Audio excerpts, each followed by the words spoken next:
La France avec Romain Gavras et Athéna. Nouveau film de Romain Gavras qui est une production Netflix. Il arrive directement sur Netflix. Qu'est-ce que c'est ? Athéna, c'est un film qui a fait pas mal parler de lui. Et c'est un film intéressant, mais c'est un film... Il y a du bon, il y a du moins bon, et au final, je le mets dans bof. Mais je trouve que c'est un film à voir. C'est un film vraiment, si vous avez Netflix, c'est un film hyper intéressant à voir.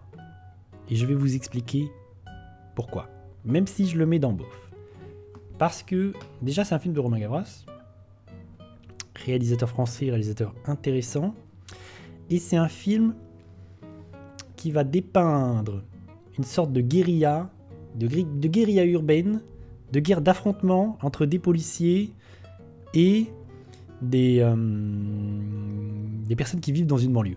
Et ça va dégénérer, et il va y avoir un affrontement, et ça va partir en cacahuète. Et le film, c'est un peu comme si c'était la suite des Misérables de Lajli, qui était sorti il y a quelques années, où en fait Les Misérables de Lajli, c'était l'histoire de policiers qui faisaient une bavure en banlieue, et du coup ça part en couille. Et la toute fin des Misérables, c'est l'affrontement, quoi. Ça monte, et à la fin, bam, il y a un affrontement, et le film s'arrête là-dessus. Mais bon, on n'aura pas l'affrontement, mais on sent que ça va partir en couille. Et Athéna, c'est bam, ça part en couille. Pareil, le même point de départ, il y a eu une bavure, quelqu'un est mort, et les gens de la banlieue vont tout baiser, et la police va plus pouvoir maîtriser, et c'est une sorte de film de guerre en banlieue en France. Voilà un peu le projet artistique du film. La chose hyper intéressante, chose folle du film, c'est que le film est une succession de plans séquences. Mais des plans séquences de maboule. Vraiment, le premier plan séquence du film, il est maboulissime. Visuellement, techniquement, c'est une dinguerie. Vraiment, la mise en scène, la réal du film, elle est maboule, et les plans séquences sont dingos. Vraiment, le premier plan séquence où tu suis les personnages, tu suis les véhicules, vraiment la caméra, elle chope les personnages, elle chope les véhicules. Il y a en mouvement, c'est fifou. Vraiment, surtout pour de la production du cinéma français, c'est incroyable. Et c'est que ça, le film, c'est... Le premier plan séquence, il est dingue, et ça va être que ça. Des plans séquences, des plans séquences, des plans séquences. Le film est conçu comme ça. Et là-dessus, c'est irréprochable. Vraiment, la mise en scène, c'est une dinguerie. Là où moi j'ai un problème avec le film, c'est avec le scénario, avec l'écriture, avec les personnages. Je trouve que c'est assez mal écrit, voire très mal écrit. Et je trouve qu'il y a un épilogue à la fin du film.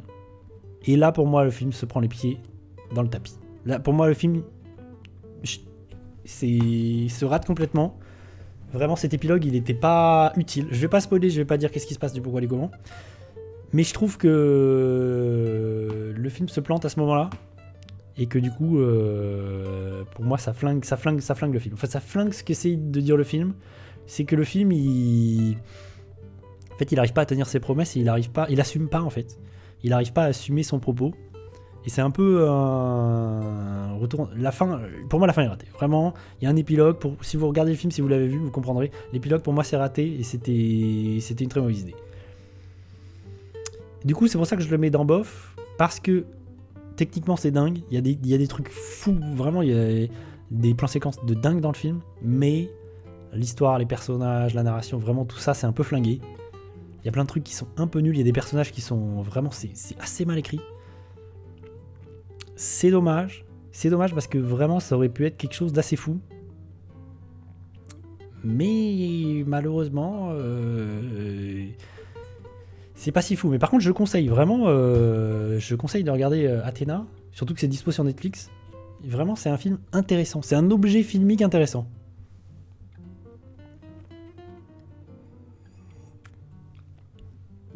Voilà pour Athéna de Romain Gavras. La suite... Ah, bon, la suite, là, c'est du top. On est dans mon top. Bah. Encore un film que personne n'a vu, mais que je vais mettre ici vite, hop, dans le top 2022. 5e film dans mon top 2022, Moon Age Dream. J'allais dire Dream, mais c'est Moon Age Daydream. C'est un documentaire.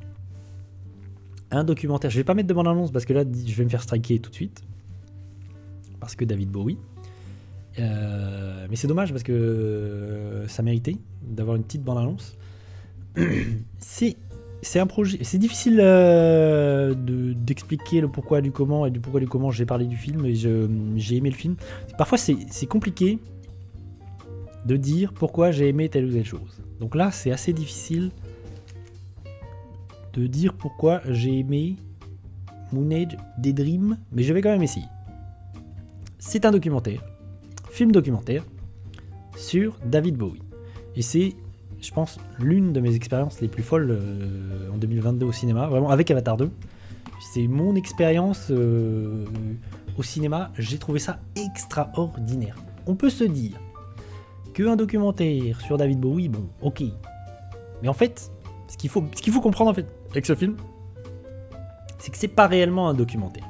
Il faut pas s'attendre à ce que ce soit un documentaire classique avec une voix off où on va revenir sur la vie de David Bowie. C'est pas du tout ça. Et je le savais pas en allant le voir. Vraiment, je suis allé par curiosité.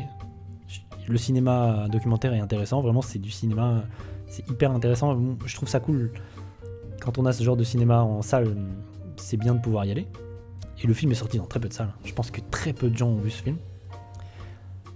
Et en fait, c'est plus une expérience cinématographique. C'est une expérience visuelle. C'est vraiment... c'est un objet visuel et sonore assez étonnant. Et c'est pas du tout un documentaire classique où on va revenir sur la vie de David Bowie. En fait, c'est prendre David Bowie comme point de départ pour parler de plein de choses en fait. C'est un film qui va parler d'amour, de la vie, de la mort, de la célébrité, de l'art, de la passion, de plein de questions comme ça. Et en fait, c'est à partir du matériau David Bowie et ça va parler de toutes ces choses-là. Et c'est un film, je trouve, qui a une force assez dingue de réflexion et en fait de changer la vie. En fait, je pense qu'il y a des gens qui peuvent. C'est un film qui a le pouvoir, je trouve, de changer la vie. C'est-à-dire que ça peut avoir un impact sur les gens, vraiment de te dire ah, c'est fou, ça change ma vie. Ce film a changé ma vie. Il y a des films parfois ça change ta vie, et je pense que ce film il a ce pouvoir-là. Et c'est foufou. Vraiment, c'est difficile à décrire parce que c'est un film qui va beaucoup reposer sur le montage, le travail du montage, de faire vivre des émotions, de faire vivre des choses avec le montage, le son, tout ça. Oui, il y a une vidéo, mais en fait, j'en ai parlé dans le top, dans ma vidéo du top. J'ai pas fait de vidéo dédiée à Moon Age Daydream parce que je savais pas trop comment en parler. Mais j'en ai parlé dans le top 2022. Il est dedans. Et en fait, ouais, il essaie avec le montage de faire vivre des choses physiquement au spectateur. Vraiment, le montage, la musique. Il y a en permanence, il y a de la musique, il y a les chansons de David Bowie en permanence dans le film. Et il y a plein d'expérimentations visuelles, psychédéliques. Vraiment, des fois, tu vis des choses dans ton fauteuil, tu es là, qu'est-ce qui se passe ? Il se passe des trucs, c'est des dingueries. Vraiment, c'est fou, c'est difficile à décrire. Mais c'est fou. Il y a un moment, par exemple, je trouvais ça vraiment bouleversant. Il y a un moment où juste, ça va parler de David Bowie qui fait de la peinture. Et pendant quelques minutes, va juste y avoir un diaporama avec les peintures de David Bowie. Et c'est hyper émouvant.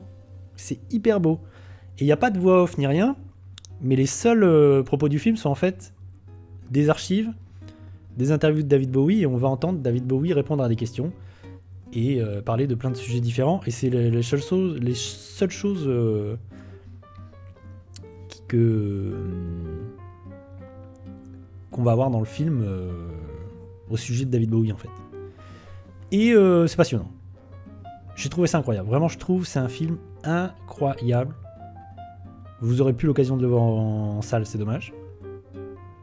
Mais vraiment, j'ai trouvé ça fantastique. Je suis sorti du film, j'avais envie de faire de la peinture, j'étais là. C'est fou. La vie, c'est fou, j'ai envie de faire ça, Vraiment, c'est dinguerie. Je pense que ça va beaucoup parler aussi aux artistes, aux gens qui sont créateurs, créatifs. Mais ça parle de tout, vraiment, ça parle d'amour, ça parle de plein de choses. Et c'est passionnant.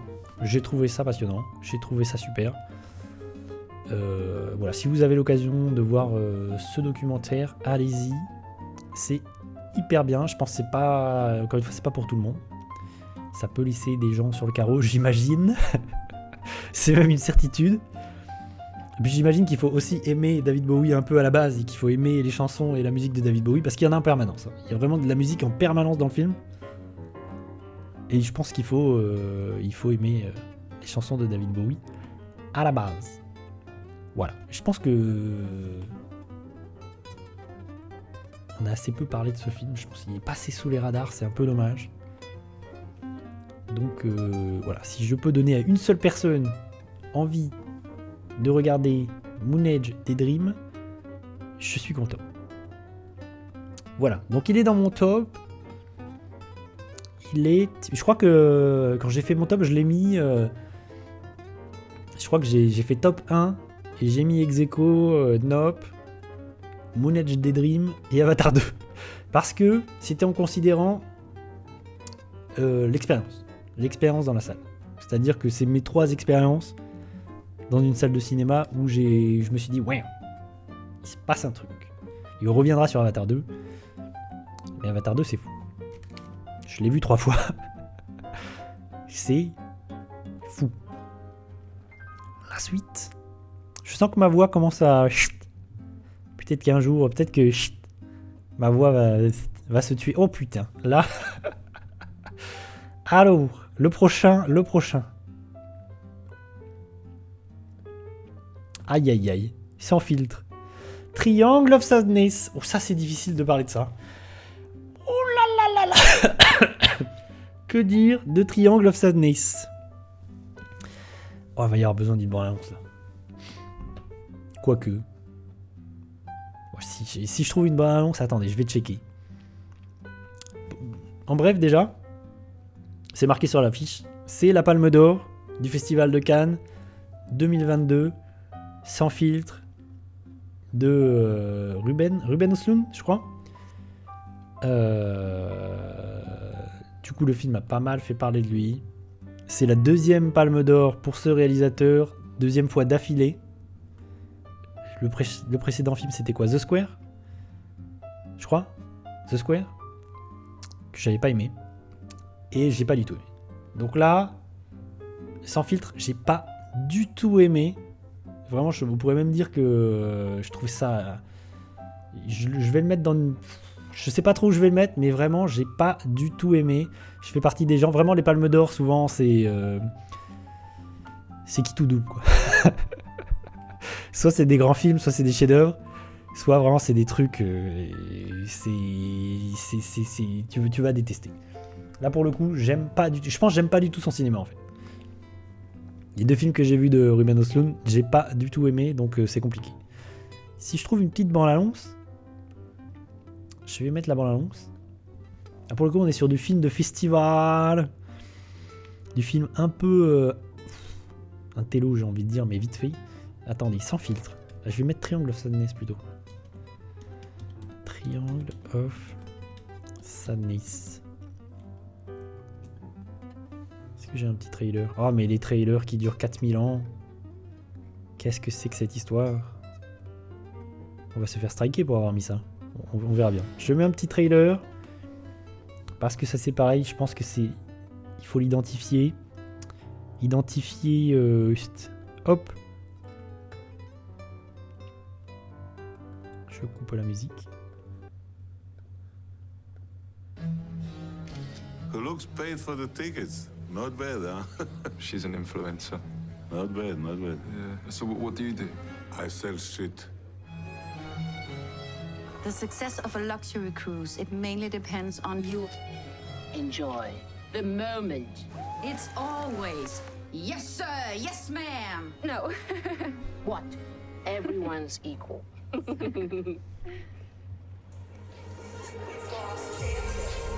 Thomas, when you're able to hold the captain's dinner. A toast to love. I'm not a fan of fine dining.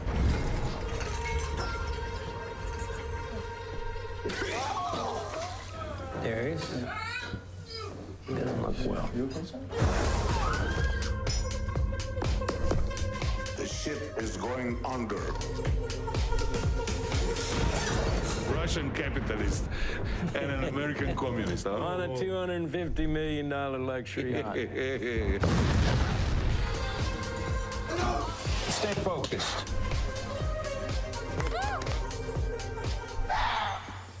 We have to create a good group.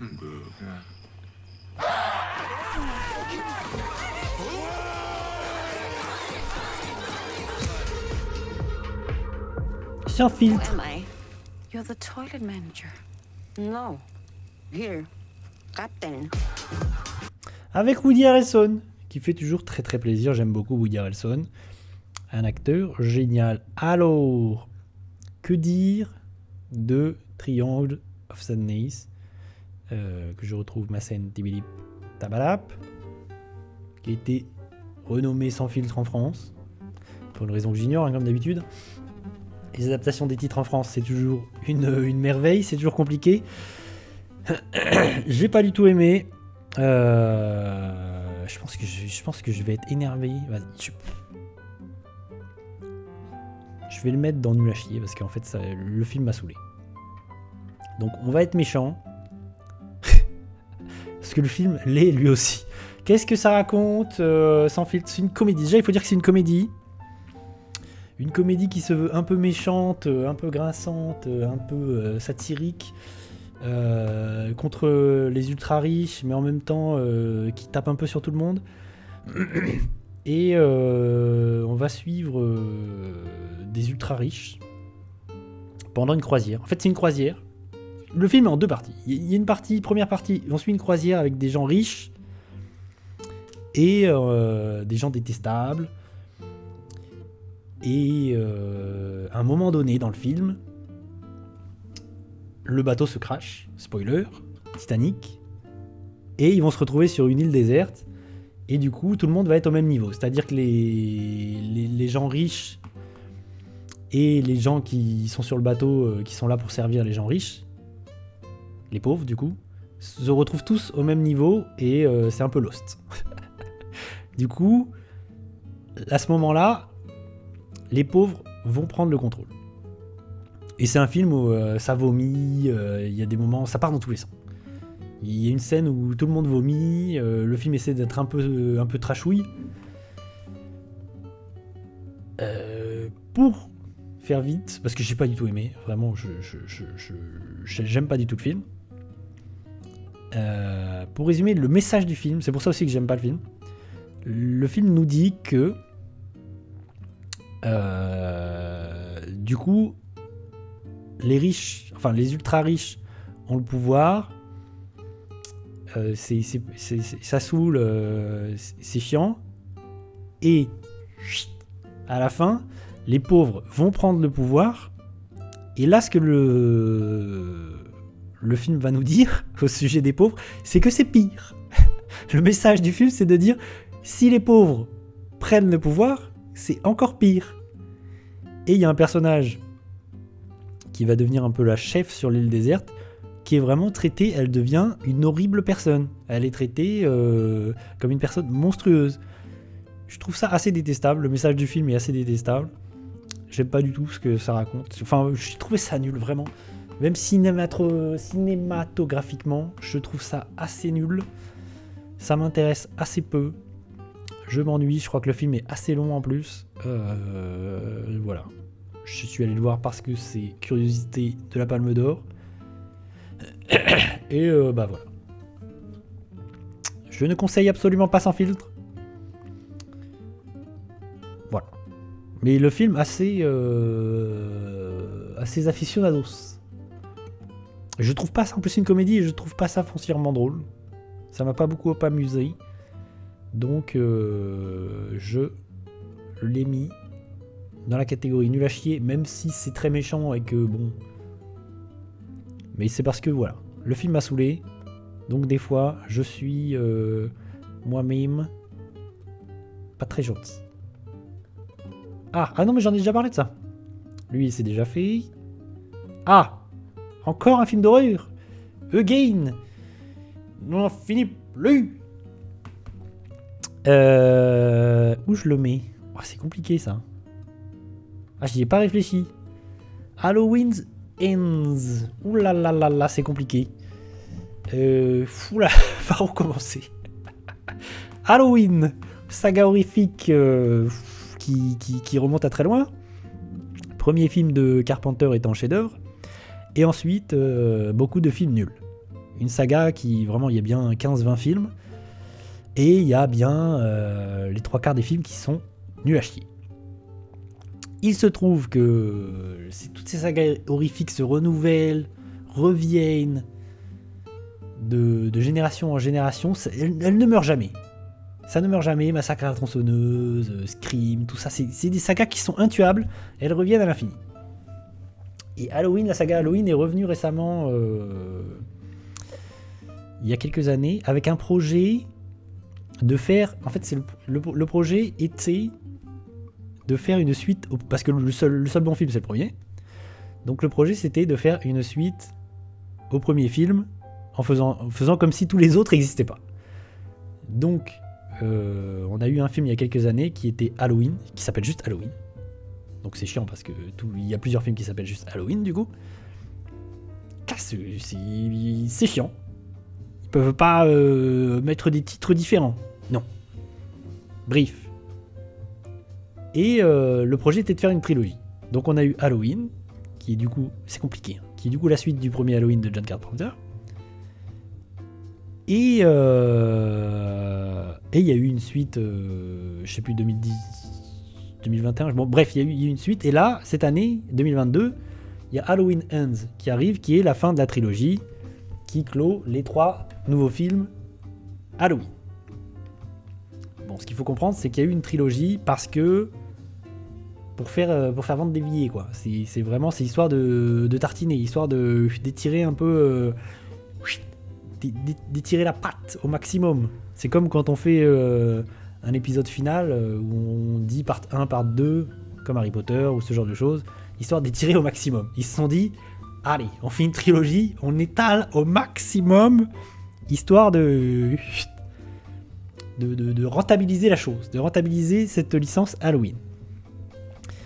Moi, j'aime bien le Halloween, le premier Halloween de cette trilogie. Je le trouve un peu intéressant. Il y a Jamie Lee Curtis qui revient.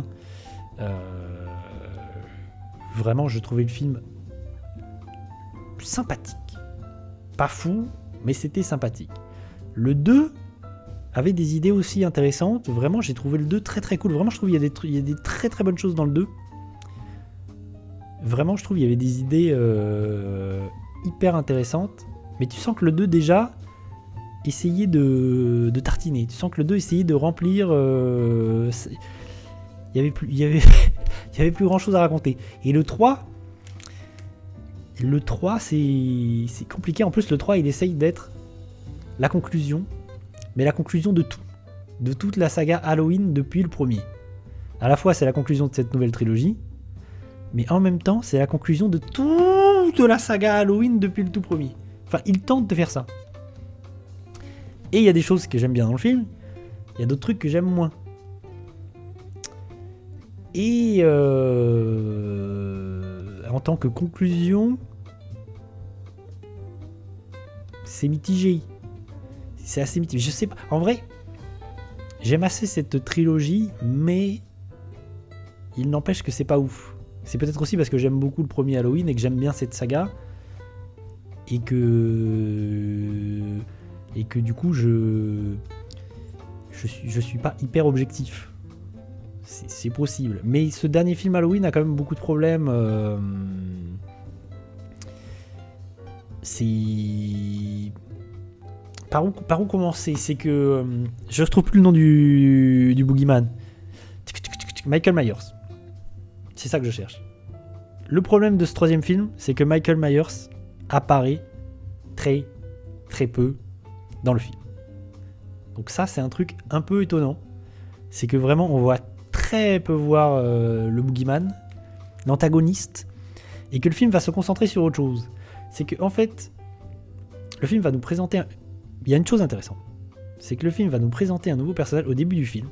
On va suivre un jeune homme qui va tuer, mais par accident, en fait, une petite fille. Et là, c'est intéressant, parce que ce personnage, en fait, va aller dans le côté obscur, mais par accident, en fait, contre son gré. Je trouve que cette idée est intéressante. En fait, il va un peu devenir un Michael Myers. Il va être un peu investi de cet esprit de Michael Myers, du méchant, du boogeyman, alors qu'à la base, il a tué cet enfant par accident et c'est pas un tueur, c'est pas un psychopathe. Et tout ça, je trouve qu'il y a des choses intéressantes, il y a des idées intéressantes, mais comme dans le 2, il y a plein de choses que j'aime bien. Et vraiment cette idée de Michael Myers invincible, cet esprit qui plane, parce qu'on le voit très peu dans le film, mais il est tout le temps là, tu sens que son esprit plane tout le temps dans le film, c'est plutôt cool. Et il y a un truc qui est très cool, c'est que dans les 3 films de la trilogie, il y a John Carpenter qui est là pour la musique, qui est le créateur de la saga et de la musique originale du premier, du thème original qui est culte et qui est mythique. Et il revient dans chaque épisode pour composer des nouveaux thèmes et des remixes de son thème. Et ça, c'est très cool. Vraiment, ça, rien que pour la musique, c'est cool. Je trouve la musique du 2 est très très bien. Vraiment, j'ai beaucoup aimé la musique du 2. Et du coup, je sais pas trop où mettre ce Halloween Ends. J'ai envie de le mettre dans Cool. Mais en même temps, je vais le mettre dans Cool. Je pense que je vais le mettre dans Cool juste parce que j'aime bien cette trilogie. Mais plus pour la globalité de la trilogie, parce que vraiment le 2, je pense que le 2 c'est celui que j'ai préféré. Je sais plus comment il s'appelle d'ailleurs le 2. Halloween quoi? Le premier c'est Halloween, le 2 c'est Halloween quelque chose. Attendez, je vais vérifier. Halloween quoi déjà? Je sais plus. Halloween quoi déjà? Halloween. Il y a Halloween Ends, et le 2 c'était quoi? Ah là là, il va pas me le dire. J'ai pas dit, mais c'est David Gordon Green qui réalise les 3 films. Est-ce que je vais trouver? Ah oui, Kills. Halloween Kills. Du coup, il y a un film Halloween, Halloween Kills et Halloween Ends. Et d'ailleurs, il a fait une trilogie du coup sur Halloween. Et David Gordon Green, ses prochains projets, c'est une trilogie sur The Exorcist. Enfin, l'Exorciste. Donc je sais pas où ça va aller cette histoire, encore une fois. Mais du coup, il va y avoir Exorcist qui va revenir, la saga, la franchise The Exorcist qui va revenir. Est-ce qu'on a envie de voir ça? Je suis pas sûr. Mais il n'empêche que les 3 films bout à bout de Halloween, là, sont pas inintéressants. Pour ceux qui aiment les sagas d'horreur et qui aiment la saga Halloween, c'est pas inintéressant, personnellement, je trouve pas ça inintéressant. Je pense que je le mets dans Cool. Mais après, encore une fois, c'est un film que j'ai vu qu'une fois. Il faudra que je revoie et que, à la revoyure, voir un petit peu ce que j'en pense. Parce que le premier, par exemple, j'avais pas vraiment aimé la première fois. C'est un film que j'ai revu et que j'ai revu à la hausse. Que plus je l'ai revu, plus je me suis dit, finalement, c'est pas mal et j'ai plutôt kiffé. Donc c'est à voir, ça reste à voir. Halloween Ends. Ah, quelle est la suite? Quelle est la suite? On va prendre des films un peu au hasard, plutôt que de les prendre dans l'ordre. On va comme ça, il y en a que je vais expédier. Samurai Academy, je vais l'expédier parce que c'est nul à chier. Samurai Academy, ça dégage. Je sais même pas pourquoi je l'ai mis dans la tier list, parce qu'au final, il n'y a pas grand chose à en dire. C'est juste un film d'animation nul, vraiment. Comme j'en ai vu 15 millions, avec un petit chien. Je sais même plus ce que ça raconte. Je crois que c'est un petit chien. C'est Kung Fu Panda un petit peu. C'est un petit chien dans un univers avec des petits chats. Et il veut devenir samouraï ou quelque chose comme ça. Vraiment, c'est pas très bien techniquement. C'est pas très bien animé. C'est pas très original.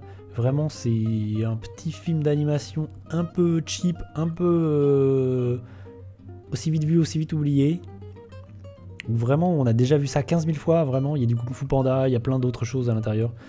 Les designs sont un peu moches, c'est lambda, c'est vraiment... Là, on voit l'affiche, ça donne pas très envie. Il est marqué par le réalisateur du Roi Lion, quand même, sur l'affiche. Bah, c'est malheureux. C'est malheureux. Ça va dans du lâchier. Comme ça, au moins, c'est expédié. C'est vite vu. Ah, il y a Black Panther. Mais j'ai pas déjà tier-listé Black Panther. Attendez, je sais plus. Ah non, j'ai pas tier-listé Black Panther. Je me souviens plus.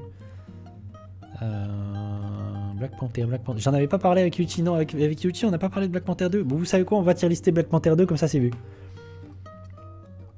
Je le vois là, il me fait de l'œil. Je vais l'expédier. Black Panther Wakanda Forever. Je le mets dans quoi, voilà. Black Panther. Black Panther. Alors, parce que dans Nul à chier, j'ai mis Thor 4. J'ai mis Morbius. J'ai mis... y a quoi d'autre? Ah oui, il y a Black Adam. Donc vraiment, c'était... nul.